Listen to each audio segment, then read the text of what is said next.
네, 시청자 여러분 안녕하십니까? 안녕하십니까? 이명수 변호사님의 정상회담 코너입니다. 임 변호사님 안녕하세요. 안녕하십니까? 네. 예. 자, 지금 어제자로 이제 정경심이가 네. 기소됐지 않습니까? 그렇습니다. 네. 그래서 이제 이번에 사람들이 법률 용어 공부를 많이 하는 것 같아요. 네. 그래서 이제 어제 기소가 안 되면 네.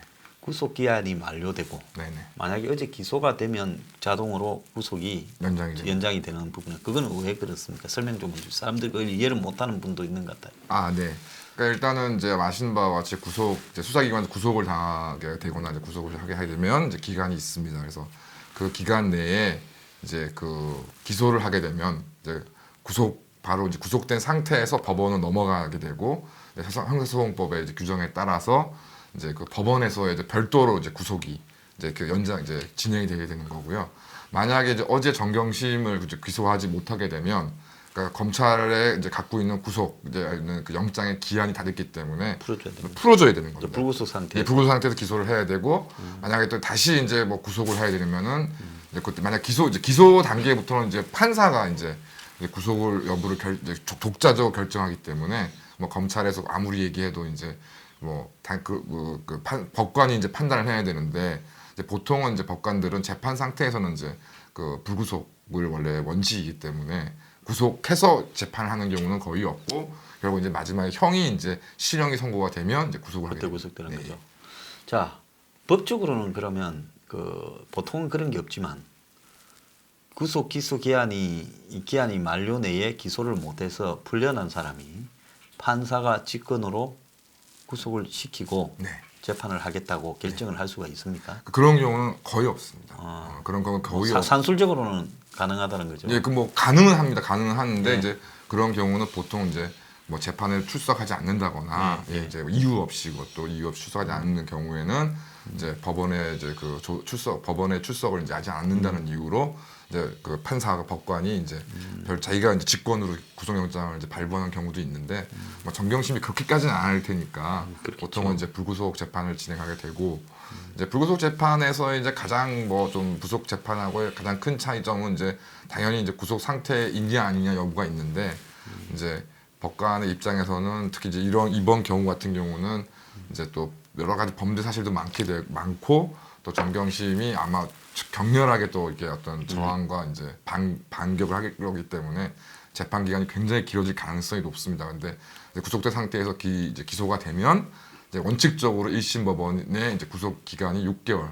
그다음에 이제 한 번 연장이 이제 가능한데 이제 그 2개월에서 늦어도 8개월 내에는 무조건 이제 거의 30까지 판결해되고 이제 승급이 바뀌게 되면 이제 또 6개월씩 이렇게 씩 그래서 늘어나는 거죠. 법원 같은 경우는 이제 자기가 그러니까 참심까지 최장 1년 6개월 내지는 8개월 내에 3심까지 다 진행을 해야 되기 때문에 이제 법원에서 이제 어떤 이 사건을 다루는 스케줄이 이제 좀 차이가 있게 됩니다. 자, 구속을 다루는 부분에 대해서 세 가지가 있지 않습니까? 절차가. 네. 지금 한 개씩을 좀 여쭤보겠는데 하나는 처음에 이제 이 검찰이 네. 이제 피의자를 조사하다가 네. 이 사람은 구속을 해서 조사를 시켜야 증거 인멸이나 네. 도주나 네. 또 뭐 제가 또 너무 가중하다 네. 이랬을 때는 그 영장 실질 심사를 갖다가 이제 영장을 청구하고 그렇습니다. 영장이 청구되면 이제 영장 실질 심사를 판사가 해서 구속이 되죠. 네, 그렇습니다. 자, 그리고 이제 또 하나는 구속 적부심이라는 게 있지 않습니까? 그렇습니다. 네. 구속 적부심은 이제 어떤 경우에 이제 진청됩니까? 그러니까 이제 그게 이제 구속 적부심이라는 게 사실 옛날 좀 제도 때문인 건데요. 이거 아마 좀 기억하시는 분은 아시겠지만 예전에는 영장 실질 심사가 원래 없었습니다. 없었죠. 예, 오래전에는. 서류로만 이제 검사가 청구하고 이제 영장 담당 법관이 이제 영장을 이제 발부를 했기 때문에 이제 그런 것이 좀 관행화돼 있어서 그 부분에 대해서 이제 한 번에 이제 피의자 입장에서 이의권을 준다고 해서 구속영장이 발부된 이후에서도 이제 구속 사유를 좀 살펴봐 달라는 이제 구속 적부심이 이제 있습니다. 그래서 현재 이제 정경심 같은 경우에는 이제 구속 적부심이라든가 이런 걸 신청할 수가 있는데 그런 과정이 이제 그래서 의미가 있었는데 이제 영장 실질 심사 법관이 직접 이제 피의자를 신문도 해놓는 그래서 원래 이전에는 구속 적부심에서 하던 일들을 이제 그 어떤 그 업무 심사를 이제 영장 실질 심사로 이제 진행했기 때문에 요즘에는 통상 이제 구속 적부심을 이제 그러니까 영장 발부 이후에 이제 구속에 말 그대로 적법한지 부적법한지를 이제 판단하는 그런 것들을 현재 신청하지 않고 있습니다만은 다 예외적으로 이제 보통 이제 저희가 실무에서는 이제 사기 범죄 같은 경우에 그래서 사기로 만약에 구속이 이제 영장이 발부가 돼 들어가 있는 상황에서 이제 피의자가 뭐 이러저러한 이유로 그래서 이제 피해자한테 어떤 피해 금액을 변제를 했다던가 이제 이런 경우를 하면은 이제 영장 발부 이후에 사형이 달라졌기 때문에 뭐 교통사고 같은 경우에는 합의라든지 이런 게 될 수 그렇습니다. 있겠네요. 대표적인 경우가 이제 합의 예. 뭐 이런 경우가 예. 보통은 이제 요즘에 최근에 이제 구속 적부심 신청 사유가 신청 사유가 되죠. 그 다음에 이제 이 보석이라는 게 있지 않습니까? 그렇습니다. 네. 보석은 이제 어떤 단계에서 진행되는 겁니까? 보석도 이제 보통 이제 재판 단계에서 이제 보석을 이제 저희가 신청을 그 이제 판결이 나기 전에 그렇습니다. 예, 이제 개판이 개시대가 네. 재판이 진행 중인데 네네. 피의자가 이제 변호사가 네. 저 좀 풀어주세요 네네. 하고 하는데 이제 보석에는 병보석과 금보석이 있지 않습니까? 그렇습니다. 네. 예.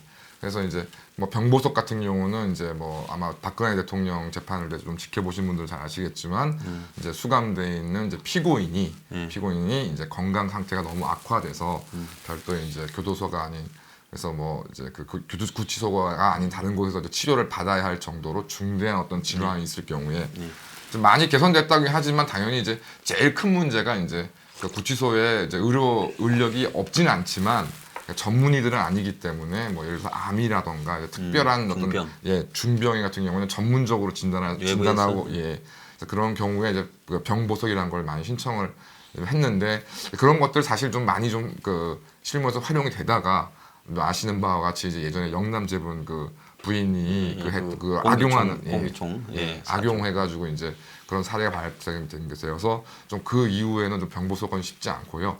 그다음에 이제 그 외에 뭐 다른 보석으로는 이제 아까 좀 전에 말씀드린 것처럼 구속 적부심과 같이 이제 뭐 재산 피해 범죄 같은 경우에도 또 이제 재판 중에도 이제 어떤 피해를 변제를 한다거나 합의가 이루어지는 경우가 있습니다. 그래서 그런 경우에는 그런 것을 사유로 이제 구속의 이유가 없지 않느냐라고 해서 이제 보석을 이제 신청을 해서 이제 석방이 되는 경우가 있는데 그때 이제 돈을 얼마를 이렇게 내고 석방되지 않습니까? 보통 그런 경우가 대부분입니다. 저 일만분에 보면 자유연대 김상진 씨인가요? 뭐 그러고 그런 사람들은 이제 석방될 때 그 돈을 얼마를 내라 이런 조건이 붙어 있었죠. 예, 그래서 그것은 이제 철저하게 이제 법관의 재량 사항이긴 한데요.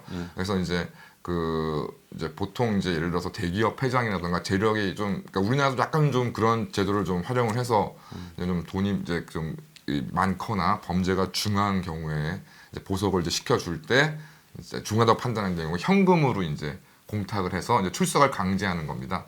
자, 그러면 그 돈은 내가 재판이 다 끝나면 돌려받는 겁니까? 네, 그 달로 받는 거죠. 네. 그러면 이제 그 재판이 끝나면 돌려받고 내가 만약에 재판 중에 도망가면 이제 그 돈은 몰수되고 이제 이런 식으로 이혼된 거고 이제 경제적 여건이 이제 허락이 안 되시는 경우에거나 안 되고 또 이제 범죄가 중하지 않을 때는 이제 보증보험이라고 해서 보증보험에서 또 떼가지고 그래서 뭐 이제 그 예를 들어서 뭐 1억 원을 공탁해라 그러면은 이제 당연히 평범한 저도 사실 그런데 평범한 이제 뭐 중산층이나 서민들한테는 1억 현금을 마련하는 길이 만만치 않지 않습니까? 이제 보석이라는 게 이제 의미가 없어지게 되니까 이제 그런 경우에 보증보험에서 어떤 이제 수수료를 납부하시고 그걸 이제 법원에 제출하게 되면 이제 그래서 통상 이제 뭐 아주 중대한 범죄가 아닌 경우 뭐 경우에는 보증보험 증권으로 많이 처리를 합니다. 보증보험 증권으로요. 자, 이렇게 이제 복잡한 절차나 과정이 있습니다. 자, 그리고 이제 박근혜 전 대통령이 뭐 내년 초에 석방이 된다는 거는 지금 박 대통령 재판이 3심까지 끝나서 석방이 된다라는 사면 복권시킨다는 겁니까? 대법원의 이제 3심의 결론이 나고 그 결과 이제 3심의 결론이 와서 재해 확정이 되었기 때문에 그렇습니다. 대통령이 특별 사면으로 이제 사면 복권시켜서 석 풀어준다는 거죠. 뭐 아시는 바와 같이 이제 그 현재 그 파기 환송심이 이제 진행되고 있고 이제 곧 뭐 그게 그 삼성과 관련된 결국 뭐 박근혜 대통령보다는 이제 그 이재용 삼성과 관련된 부분들에 대해서 이제 파기 환송이 됐기 때문에 뭐 그에 대한 이제 심리가 이제 진행이 되고 있고 그게 이제 뭐 빠르면은 내년 뭐 2, 3월에 이제 선고가 되지 않냐. 그렇게 되면은 이제 그런 상황에서 이제 네, 저도 이제 언론을 통해서 얘기가 드는 것이 이제 그 박근혜 대통령과 이제 변호인 측에서 이제 사실상 뭐 박근혜 대통령한테는 지금 뭐 그 더 이상의 법원 판결하는 게 의미가 없기 때문에 그래서 이제 뭐 지금 예를 들어서 파기환송심에서 이제 결과가 달라진다 하더라도 박근혜 대통령에게 감형이 된다거나 이런 상황이 아니기 때문에 뭐 대법원의 그 나머지 대법원의 판단은 다 이제 이미 이루어진 것이고 그래서 이제 그 재상고 그러니까 파기환송심에서 이제 뭐 판결이 선고된 다음에 다시 이제 그 거기에 자기가 불복할 수 있는데 그게 이제 재상고가 되는데 이제 재상고를 포기하게 되면 이제 빠르면 내년 2월 정도에 이제 그 박근혜 대통령에 대한 모든 형사사건 판결이 확정이 됩니다. 그러면 판결이 확정이 되면 이제 그 이후로부터는 이제 그 사면법에 따라서 대통령이 사면권을 행사할 수 있기 때문에 뭐 형을 이제 집행을 이제 정지시키고 이제 그 석방을 시킨다거나 아니 뭐 아예 뭐 사면복권 거기까지는 안 되겠지만 최소한 이제 문재인이 석방할 수 있는 법률적 요건이 되는 거라서 내년 3월 석방설이 좀 유력한 게 좀 도는 게 아니겠습니까? 자, 그러면 또 하나 또 이 궁금한 부분은 있는데 대법원이 예를 들어서 판결을 보통 내리지 않습니까? 네네. 그래서 2심 판결을 뭐 보다 네. 대법원이 더 세게 때릴 수도 있잖아요. 이제 이런 파기환송심 같은 경우 파기환송심이 아니고 대법원이 그냥 판단할 때 파기환송하고 그러니까 그 형 자체는 이제 예외적으로 그렇게 할 수 예외적으로는 할 수 있죠. 안 예외적으로. 그러면 무죄를 때릴 수도 있거든요. 그렇습니다. 그러니까 그런데 대법원이 이제 그렇게 안 하고 파기환송을 시켰다는 것은 법적으로 어떤 의미가 있는 건지 좀 설명을 좀 해주시죠. 예, 지금 현재 상황에서는 이제 두 가지를 볼 수가 있는데요. 그래서 아시는 바와 같이 특히 삼성 이제 이재용 이제 대한 이제 특히 말과 관련된 정유라가 타고 있던 말에 관련된 부분에 대해서 이제 말의 소유권이 이전됐느냐 등등에 대해서 이제 그 부분을 가지고 이제 뇌물죄가 성립이 되는지에 대해서 이제 다툼이 있어서 1심에서는 이제 전부 그 부분까지도 이제 유죄, 묵시적으로 청탁 등등해서 이제 뭐 유죄가 인정되었는데 항소심에서는 그 부분에 대해서는 이제 무죄가 선고되었다가 대법원에서는 이제 그것도 뇌물로 봐야 한다는 취지로 지금 이제 그 항소심 판결을 파기해서 보냈고요. 그럼 상식적으로 생각하면 이제 법을 잘 모르는 국민들은 대법원이 그렇게 생각하면 2심을 무시하고 대법원의 판결을 때리면 될 건데 왜 파기환송을 하느냐 이제 그 부분을 의문을 가질 것 같은데. 그래서 이제 뭐 저도 좀 원칙적으로는 파기환송이 원칙이긴 합니다. 근데 이제 대법원은 이제 이 여기에 대한 그 최종적인 심으로서 2심에서 했던 판결에 대해서 네. 대법원이 이제 조정을 하는 거니까 네. 다시 너네들이 판결해라. 네. 이 부분에 문제가 있었다. 이렇게.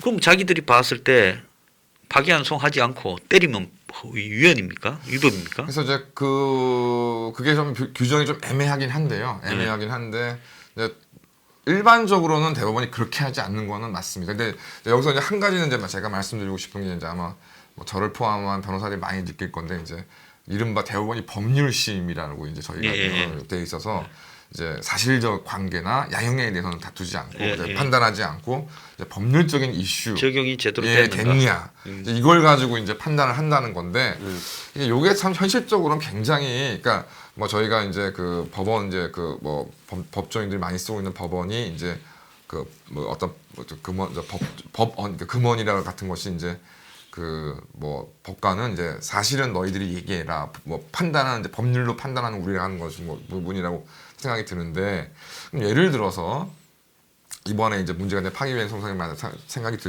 봤을 때 그 정유라가 타고 났던 말이 이게 뇌물이냐 아니냐의 문제가 이제 대법원은 법률적인 문제로 해서 파기환송심을 했는데 사실은 비슷한 사안에서 대법원이 이것은 사실에 관한 문제니까 이런 얘기는 우리가 판단하지 않는다고 이제 상고를 기각하거나 하는 경우도 굉장히 사실 많거든요. 그래서 이제 그거를 법률심과 사실심의 분리를 통해서 좀 대법원이 좀 그 어떤 그 상고 이유를 좀 이렇게 선택적으로 좀 하는 게 아니냐 하는 이제 의문이 예전부터 있었습니다. 그래서 그러면 이제 대법원이 예를 들어서 이번 사건 같은 경우에 2심을 무시하고 자신들이 그냥 유죄로 인정해서 말 부분을 그렇게 할 수도 있지 않았을까요? 그래서 뭐 그분도 그렇게 한다고 불법인 건 아니지 않습니까? 불법은 아닙니다. 그러면 대법원이 저렇게 이제 파기환송이라고 하는 부분은 제가 볼 때 좀 대법원의 명예나 권위를 살리기 위해 그래서 이 부분이 좀 문제가 있다. 다시 봐라. 대부분이 파기환송을 시킨 사건은 대부분 다시 고법에서 존중을 하죠. 거의 구속이 됩니까? 그 사유에 대해서는 구속이 됩니다. 파기환송을 이제 한 사유. 이유를 이제 대법관들이 쭉 이제 판결에 설치하는데 예. 그 부분에 대해서는 사실상 이제 하급심법원이 구속이 당하고. 만약에 하급심이 그걸 구속 안 한 예가 있습니까? 파기환송 사유를 갖다가 걸었는데. 안 그런 얘기가 없는 걸로 알고 거의 없는 걸로 알고 있고요. 만약에 그렇게 한다 그러면 이제 어느 당사자에서 그러니까 필요적 상고 이유처럼 되기 때문에 어차피 또 재상고가 이루어지면 무조건 또 파기가 당합니다. 그러면 현재 법의 그 이 위계 질서로 봐서 네. 다시 2심의 판사가 네. 대법원이 파기환송 시킨 사건을 네. 그걸 어기고 네. 나는 이걸로 밀어붙이겠다고 네. 밀어붙였을 경우에는 네. 좀 문제가 좀 생기겠네요. 그렇습니다. 대법원 안에서 네. 앞으로 저 장래에 네. 그래서 대부분은 존중한다고 봐야 된다는 그렇습니다. 거죠. 그러면 파기환송했던 것은 원래 맡았던 2심에 때린 사람이 하는 겁니까? 아니면 재배당을 합니까? 법원행정. 뭐 재배당하지는 않고 이제 말 그대로 파기환송 이제 원래 재판부에 이제 그 돌아가는 거기 때문에 제가 이제 정확하게 근데 보통은 이제 이게 상고심에서 이제 상고심에서 이제 다시 그 해당 지금 같은 고등법원 재판부로 될 때 보통은 이제 그 판사들의 인사 이동이 있는 경우가 많습니다. 그래서 뭐 재판장이 바뀌신다거나 주심 판사가 바뀌는 경우가 많아서 그럼 또 사실상 다른 이제 판사들이 하시는 경우들이 많죠. 그러면 이제 이런 경우도 있지 않습니까? 2심에서 살인 사건 같은 경우에 유죄로 올라갔는데 네. 대법원에서 무죄가 되는 경우가 가끔 드물게 있지 않습니까? 그렇습니다.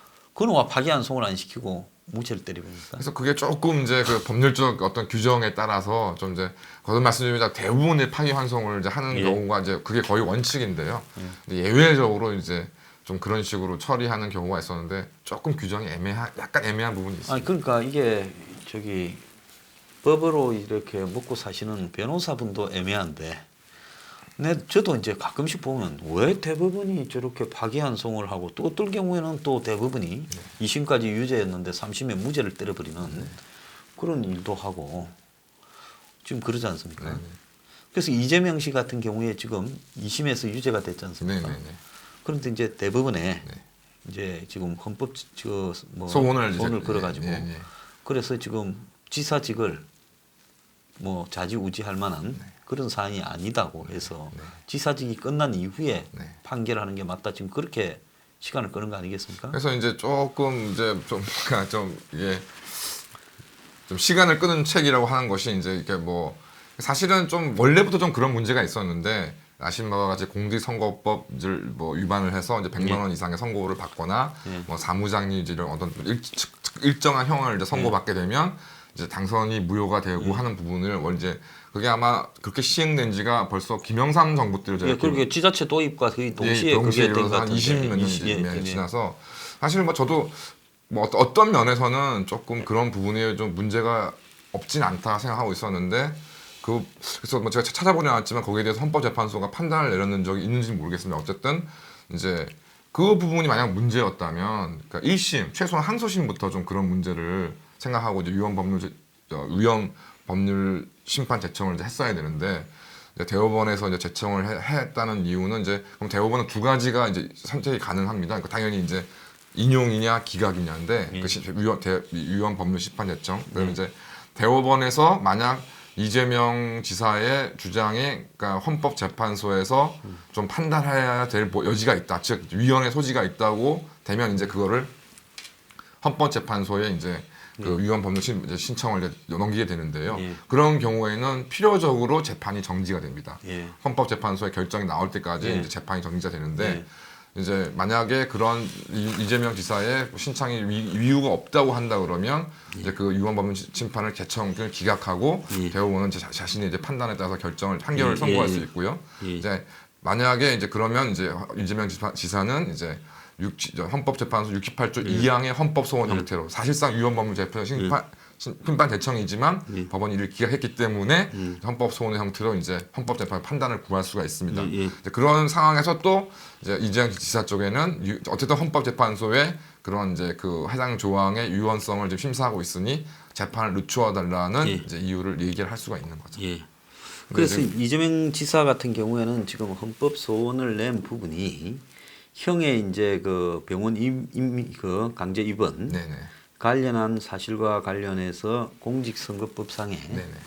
이재명 지사가 사실이 아닌 거짓을 말했다. 허위 사실을 공표했다. 네네. 이거 아니겠습니까? 그렇습니다. 300만 원 형의 네네. 지금 내용이요. 네. 그런데 이제 행위와 공표라는 그런 이 지금 선거법상의 용어가 뭐 애매해서 네, 불명확하다. 예, 헌법이 이렇게 죄를 규정할 때는 명확성의 원칙이 있어야 되는데 거기에 지금 들어맞지 않는다. 네.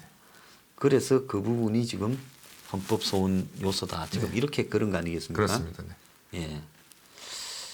자, 12월 5일 날 원래 재판을 하게 되어 있는데 그러면 그날 이제 때려버리면 300만 원을 네네. 이제 공직선거법상에 걸린 문제이기 때문에 6개월 안에 그 고소가 돼가 그렇습니다. 그러니까 판결을 선고해야 지사직을 이렇게 상실하는데 네. 지금 현재 위헌 법률 심판을 낸 거 아닙니까? 그죠? 그렇습니다. 위헌 법률 심판은 1년 내지 2년쯤 걸린다. 경우에 따라서 더 걸릴 수도 더 걸릴 있습니다. 수도. 네, 네. 그러니까 그 사이에 지금 지사직을 임기를 마칠 수가 있다는 거죠. 네, 그렇습니다. 그래서 이제 지사직을 계속 유지하는 거. 한편으로는 정치적으로 또 해석을 해보면 문 정권은 이재명을 완전히 풀어주면 그게 이제 부담스럽고 네. 그렇다고 이번에 때려잡으면 네. 경기도 수도권 선거에 네. 이재명 지지자들이 반발해서 빠져나가면 네.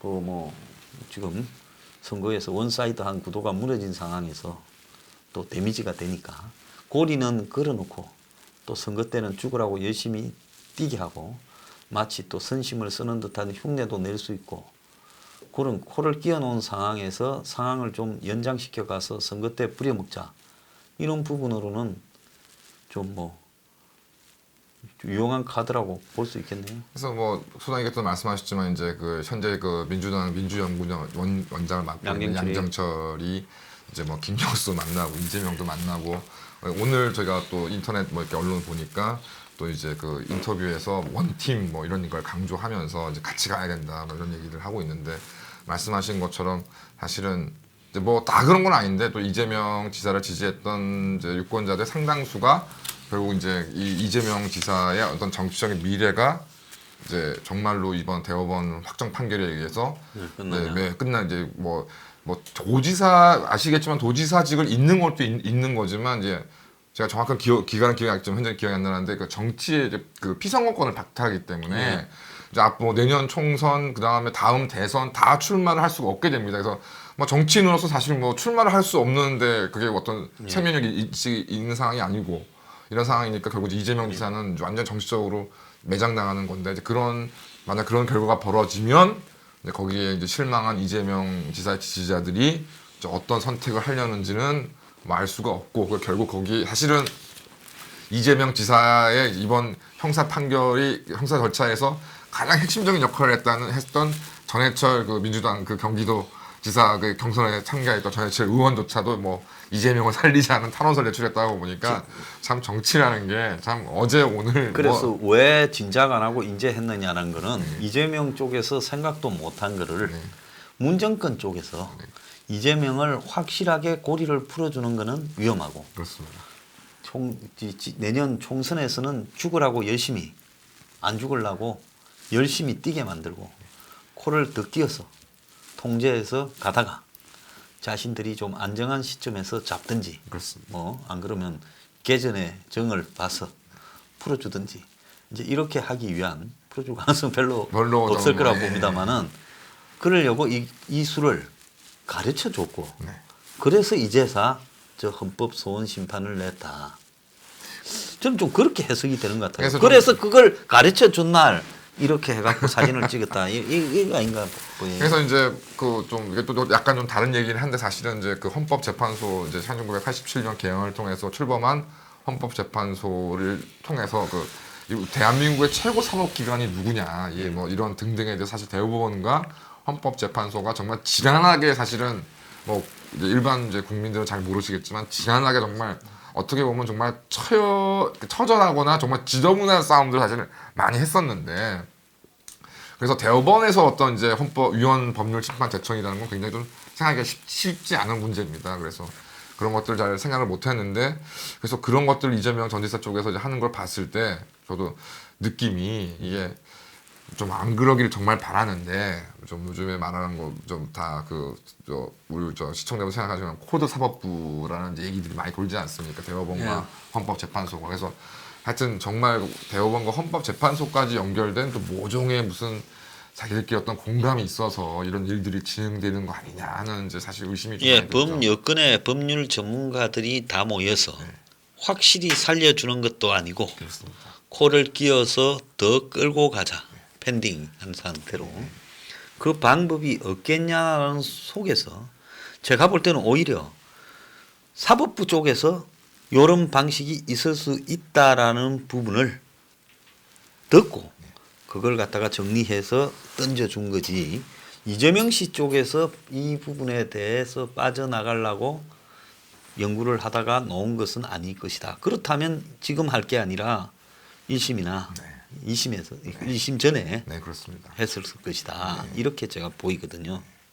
그래서 이제 뭐 말씀하신 것처럼 저는 이제 만약에 그러니까 사실 좀 저는 이거를 그냥 정치적 입장을 떠나서 이재명 지사의 어떤 이 사건 사안을 보면은 조금 의문의 여지가 많은 건 사실입니다. 그래서 이제 1심에서도 무죄가 나왔던 부분이 있었던 것이고요. 그래서 만약에 만약 어떤 이재명을 살려둬야 되겠다 생각하면 그냥 대법원에서 무죄 취지로 파기 환송해 버리면 이제 이재명은 살아나는 건데, 하여튼 문재인이나 그쪽 입장에서는 제일 좋은 이제 수가 이제 말씀하신 것처럼 위헌 법률 이런 문제로 딱 사건을 확정짓지 않고 걸어두는 상태에서 내년 총선만 지나가면 다른 또 선택의 여지가 생기니까 그런 부분이 좀 많이 생각이 됩니다. 자, 지금 이제 마지막으로 어제 이제 문재인이가 무너진 나라를 다시 세워 국가를 정상화했고 정의와 공정의 가치를 사회 전 영역으로 확산시켜 나가고 있다 했거든요. 근데 조국 일가를 대하는 부분에서 문의 그 정의와 공정의 가치를 사회 전 영역으로 확산시켜 가고 있다라는 문의 말이 조국의 정의 한번 이렇게 비추어 봤을 때 민정수석이 되어서 남편이 법무부 장관을 하는 동안에 마누라가 차명으로 이 주식 투기를 정보를 알고 했으니까 이 투자라기보다는 투기가 가능성이 더 크다고 보고 주식 투기를 790차례를 했다. 이게 정의와 공정이 사회 전 영역으로 확산시켜 가는 거라고 말을 할 수 있겠느냐. 또 대통령이 이 부분에 대해서 아직 이런 검찰이 혐의가 있다고 말하는 것이지 조국의 죄가 확정된 거나 확인된 게 없기 때문에 임명한다 했던 문재인의 말을 보면 이게 정의와 공정을 확산시켜 나간다라는 게 문의 말이 맞는 겁니까? 그러니까 사실은 이제 조국에 관해서 가장 사실 문제가 됐던 부분은 예를 들어 조국이 다른 어떤 직책을 맡았으면 또 얘기가 다를지는 모릅니다. 근데 민정수석, 그럼 민정수석 여러 가지 얘기가 있지만 결과적으로는 이제 고위 공직자나 이제 어떤 일반 국민까지는 모르겠지만 어쨌든 고위 공직자 등을 상대로 해서 그 사람들의 비리가 있니 없니를 가르쳐서 그 사람들의 직을 뗄 수 있는 어떤 그런 것까지도 어떤 권한을 행사할 수 있는 사람인데, 최소한 민정수석에 있는 사람이 같은 경우에는 이런 재산적인 문제에 대해서는 정말 예전에 하던 것도 그만두어야 되는 것이 당연한 것인데도 이제 그걸 계속해왔다는 점은 이제 이루 말할 수 없는 이제 어떤 불이한 모습의 생각이 들고요. 그런 이유 때문에 예전 박근혜 대통령 때의 우병우 당시 민정수석에 대해서도 지금 생각하면 아무것도 아닌 일일 수 있는 일, 처가의 어떤 건물과 토지를 판매하는 매도하는 과정에 대한 그것 때문에 국민 여론이 이제 들끓었었는데, 이번에는 아예 그냥 무슨 처가의 소유의 무슨 부동산을 매매하는 어떤 그런 걸 중개했다는 정도가 아니라 아예 그런 것들을 사고 팔고 했다는 그런 것이니 문재인의 말에 대해서는 진짜 실소를 금할 수가 없죠. 9월 8일 이제 초에 장관 내정을 했잖아요. 그래가 9월 9일 날 임명을 강행했잖아요. 그렇습니다. 그리고 8월 27일 날 압수수색이 대량으로 있었잖아요. 자, 9월 9일 날 문재인이 임명하면서 의혹으로 임명하지 않으면 나쁜 선례가 된댔는데 정경심이가 보면 7월 4일부터 9월 30일까지 민정수석으로 임명된 2017년 7월 4일 두 달 뒤부터 올 9월 30일 장관 법무장관을 수행할 때까지 790차례를 3명의 차명 계좌 6개로 이렇게 매매해왔다는 거예요. 특히 조국 사태가 터진 8월 19일, 8월 21일 차명으로 주식 1000주를 샀고 8월 16일, 22일 차명으로 일반인은 할 줄 모르는 선물 옵션을 매수했고 검찰이 압수수색을 하는 당일인 8월 27일에도 거래를 했다는 거예요. 그리고 투자 자료 없애라고 지시도 하고 한 거 아닙니까? 고린구에. 네. 이거는 그 간이 배 밖에 나왔는지 그냥 준법 의식이 없는 건지 참 정말 좀 웃기지 않습니까? 9월 30일까지 했다는 게 그렇게 불려다니던 9월 30일까지도 매매를 했어요. 뭐 돈에 환장을 한 사람일까요? 저도 하여튼 확실한 거는 그러니까 공직을 맡고 있는 사람의 가족의 모습은 1도 찾아볼 수 없는 거죠. 예. 자, 그러는데 문은 검찰이 성찰하라 그러고 검찰 개혁을 이야기합니다. 검찰이 안 밝혀내서는 지금도 법무장관 마누라로서 열심히 비공개 정보를 이용해서 차명 계좌로 예? 그렇습니다. 뭐 수백 차례 하고 있을 거 아닙니까? 네, 그렇습니다.